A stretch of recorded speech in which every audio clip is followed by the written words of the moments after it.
84ರಿಂದ 50 kg ಬಂದೆ. ಆಮೇಲೂ ಸಣ್ಣಗೆ fit ಆಗಿದ್ದೀನಿ. ಅದಕ್ಕೆ ನಾನು ಯೂಸ್ ಮಾಡ್ತಾ ಇರೋದು ಜೀನಿ ಸ್ಲಿಮ್. ಏನೋ ಬಜೆಟ್ ಲೋಗೋದಲ್ಲಿ ಕರೆನ್ಸಿ ಚಿಹ್ನೆ ಬದಲಾವಣೆ, ರಾಷ್ಟ್ರೀಯ ಏಕತೆ ದುರ್ಬಲ ಆಗಿದೆ, ಅಪಾಯಕಾರಿ ಮನಸ್ಥಿತಿಯ ಸೂಚನೆ ಅಂತ ಕೇಂದ್ರ ಹಣಕಾಸು ಸಚಿವೆ ನಿರ್ಮಲಾ ಸೀತಾರಾಮನ್ ತಮಿಳುನಾಡು ಸರ್ಕಾರದ ನಿರ್ಧಾರವನ್ನು ತುಗಲಕ್ ದರ್ಬಾರ್ ಅನ್ನೋ ರೀತಿ ವ್ಯಾಖ್ಯಾನವನ್ನು ಮಾಡಿದ್ದಾರೆ. ಹೌದು, ರೂಪಾಯಿ ಚಿಹ್ನೆಯನ್ನು ಬದಲಾಯಿಸುವ ತಮಿಳುನಾಡು ಸರ್ಕಾರದ ನಡೆಯು ಅಪಾಯಕಾರಿ ಮನಸ್ಥಿತಿಯನ್ನು ಸೂಚಿಸುತ್ತಿದ್ದು, ಪ್ರಾದೇಶಿಕ ಹೆಮ್ಮೆಯ ನೆಪದಲ್ಲಿ ಪ್ರತ್ಯೇಕತಾವಾದಿ ಭಾವನೆಗಳನ್ನು ಉತ್ತೇಜಿಸುತ್ತದೆ ಅಂತ ಕೇಂದ್ರ ಹಣಕಾಸು ಸಚಿವೆ ನಿರ್ಮಲಾ ಸೀತಾರಾಮನ್ ಹೇಳಿದ್ದಾರೆ. ಈ ಸಂಬಂಧ ಸಾಮಾಜಿಕ ಮಾಧ್ಯಮ ಎಕ್ಸ್ನಲ್ಲಿ ಬರೆದುಕೊಂಡಿರತಕ್ಕಂಥ ನಿರ್ಮಲಾ, ಎಲ್ಲ ಚುನಾಯಿತ ಪ್ರತಿನಿಧಿಗಳು ರಾಷ್ಟ್ರ ಸಾರ್ವಭೌಮತ್ವ ಮತ್ತು ಸಮಗ್ರತೆಯನ್ನು ಎತ್ತಿ ಹಿಡಿಯಲು ಸಂವಿಧಾನದ ಅಡಿಯಲ್ಲಿ ಪ್ರಮಾಣ ಮಾಡುತ್ತಾರೆ. ರಾಜ್ಯ ಬಜೆಟ್ನಿಂದ ರೂನಂತಹ ರಾಷ್ಟ್ರೀಯ ಚಿಹ್ನೆಯನ್ನು ತೆಗೆದುಹಾಕುವುದು ಈ ಪ್ರತಿಜ್ಞೆಗೆ ವಿರುದ್ಧವಾಗಿದೆ, ರಾಷ್ಟ್ರೀಯ ಏಕತೆಯನ್ನು ದುರ್ಬಲಗೊಳಿಸುತ್ತದೆ ಅಂತ ನಿರ್ಮಲಾ ಸೀತಾರಾಮನ್ ಹೇಳಿದ್ದಾರೆ. ಹಿಂದಿ ಹೇರಿಕೆ ಹಾಗೂ ರಾಷ್ಟ್ರೀಯ ಶಿಕ್ಷಣ ನೀತಿ NEP ಅಳವಡಿಕೆ ವಿಚಾರವಾಗಿ ಕೇಂದ್ರ ಸರ್ಕಾರದೊಡನೆ ಸಂಘರ್ಷ ನಡೆಸಿರತಕ್ಕಂಥ ತಮಿಳುನಾಡು ರಾಜ್ಯ ಸರ್ಕಾರವು 2025-26ನೇ ಸಾಲಿನ ಬಜೆಟ್ನ ಪ್ರತಿಗಳಲ್ಲಿ ರೂಪಾಯಿ ಚಿಹ್ನೆ ಬಳಸಿಲ್ಲ. ಬದಲಾಗಿ ತಮಿಳು ಅಕ್ಷರ ರು ಎಂದು ಮುದ್ರಿಸಿತ್ತು. ರೂಪಾಯಿ ಚಿಹ್ನೆ ಬಗ್ಗೆ DMKಗೆ ಸಮಸ್ಯೆ ಇದ್ದರೆ 2010ರಲ್ಲಿ ಏಕೆ ಪ್ರತಿಭಟನೆ ನಡೆಸಿಲ್ಲ? 2010ರಲ್ಲಿ ಕಾಂಗ್ರೆಸ್ ನೇತೃತ್ವದ UPA ಅಧಿಕಾರಾವಧಿಯಲ್ಲಿ ರೂಪಾಯಿ ಚಿಹ್ನೆಯನ್ನು ಅಧಿಕೃತವಾಗಿ ಅಂಗೀಕರಿಸಲಾಗಿತ್ತು.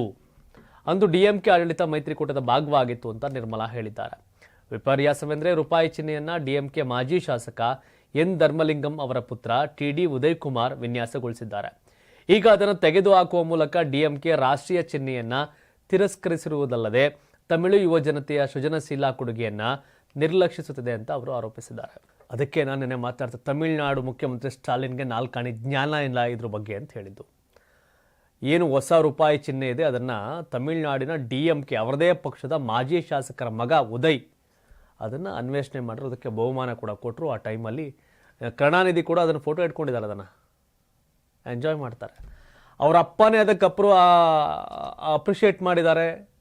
ಸ್ಟಾಲಿನ್ ಅವರ ಅಪ್ಪ ಕರುಣಾನಿಧಿ, ಅವ್ರ ಗೊತ್ತಿಲ್ಲೋ, ಸ್ಟಾಲಿನ್ ತಮಿಳುನಾಡು ಮುಖ್ಯಮಂತ್ರಿ ಸ್ಟಾಲಿನ್ ಅವರ ಅಪ್ಪ ಕರುಣಾನಿಧಿ ಅವರು ಅದನ್ನು ನಮ್ಮ ಇಂಡಿಯಾಗೊಂದು ಹೊಸ ರೂಪಾಯಿ ಚಿಹ್ನೆ ಕೊಟ್ಟಿದ್ದು ನೀನು ಗುರು ಅನ್ನೋ ಶೈಲಿಯಲ್ಲಿ ಅಪ್ರಿಷಿಯೇಟ್ ಮಾಡೋ ತಮಿಳಿನ ಯುವಕನ್ನ ಅಪ್ರಿಷಿಯೇಟ್ ಮಾಡ್ತಾರೆ. ಅದು DMK XMLA ಮಗ.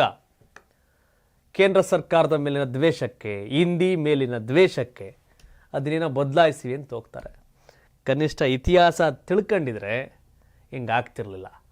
ಸ್ಟಾಲಿನ್ ನಡೆ ಬಹುತೇಕ ಈ ದ್ವೇಷದಿನ್ನೆಲೆ ಮೇಲೆ ನಡೀತವೆ. ಹಾಗಾಗಿ ತಮಿಳುನಾಡಿನ ಕೆಟ್ಟ ಪಾಲಿಟಿಕ್ಸ್ ಇದೆಯಲ್ಲ, ನಮ್ಮ ಕರ್ನಾಟಕ ಕಾಲಿಡಿದ್ರೆ ಸಾಕವೆಲ್ಲ. ಯಾಕೆಂದರೆ ಒಂದು ರೀತಿಯ ಅಷ್ಟೊಂದು ಅಸಹ್ಯ ಹುಟ್ಟಿಸುತ್ತೆ ಆ ಪಾಲಿಟಿಕ್ಸ್, ತಮಿಳುನಾಡಿನ ರಾಜಕಾರಣ ಅಂದರೆ ತಪ್ಪಾಗೋದಿಲ್ಲ. 84ರಿಂದ 50 kg ಬಂದೆ. ಆಮೇಲೂ ಸಣ್ಣಗೆ ಫಿಟ್ ಆಗಿದ್ದೀನಿ. ಅದಕ್ಕೆ ನಾನು ಯೂಸ್ ಮಾಡ್ತಾ ಇರೋದು ಜೀನಿ ಸ್ಲಿಮ್. ಸಣ್ಣ ಆಗೋಕ್ಕೆ ಜೀನಿ ಸ್ಲಿಮ್ ಯೂಸ್ ಮಾಡಿದೆ, ಹೆಲ್ದಿನೂ ಅದೇ. ನೀವು ಸಣ್ಣ ಆಗಬೇಕಾ, ಹೆಲ್ದಿ ಆಗಬೇಕಾ? ಹಾಗಿದ್ರೆ ಜೀನಿ ಸ್ಲಿಮ್ ಯೂಸ್ ಮಾಡಿ. ಸಣ್ಣ ಆಗೋದಕ್ಕೆ ಯಾವುದೋ ಪ್ರಾಡಕ್ಟ್ ಹೇಳ್ತಾ ಇದ್ದಾಳೆ, ಏನಾದರೂ ಸೈಡ್ ಎಫೆಕ್ಟ್ಸ್ ಇದೆ ಅಂತ ಯೋಚನೆ ಮಾಡ್ತಾ ಇದ್ದೀರಾ? ಖಂಡಿತ ಇಲ್ಲ. ಯಾಕಂದರೆ ಇದು ಕೆಮಿಕಲ್ ಫ್ರೀ. ಸಣ್ಣ ಆಗಬೇಕು ಅಂದರೆ ಜೀನಿ ಸ್ಲಿಮ್ ಯೂಸ್ ಮಾಡಿ. ಹೆಚ್ಚಿನ ಮಾಹಿತಿಗೆ ಕೆಳಗೆ ಡಿಸ್ಪ್ಲೇ ಆಗ್ತಿರೋ ನಂಬರ್ಗೆ ಕಾಲ್ ಮಾಡಿ.